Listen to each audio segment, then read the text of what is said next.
સાબરમતી નદીમાં પૂરનું જોખમ. ભારે વરસાદ બાદ ડેમના ગેટ ખોલાતા નદી કિનારે જનજીવન પર અસર. તંત્રએ નાગરિકોને સાવધાની માટે આદેશ આપ્યા. ઉપરવાસ વિસ્તારમાં ભારે વરસાદ પડે પછી સાબરમતી નદીમાં પાણીની આવક નોંધાઈ છે. સંત સરોવર ડેમ પૂરેપૂરો ભરાયો હોવાથી તેના ગેટ નંબર 1 દ્વારા આશરે 10,400 ક્યુસેક પાણી નદીમાં છોડવામાં આવ્યું છે.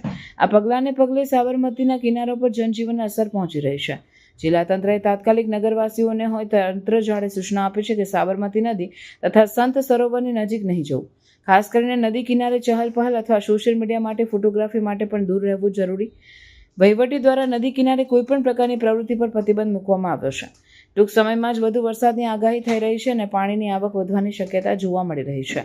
સ્થાનિક તંત્રએ આગાહી પરિસ્થિતિને ધ્યાનમાં રાખીને નાગરિકોને સુરક્ષિત માર્ગદર્શન આપ્યું છે અને પૂર પ્રવાહ તથા જોખમી વિસ્તારમાં ન રોકાવાની સૂચના આપી છે.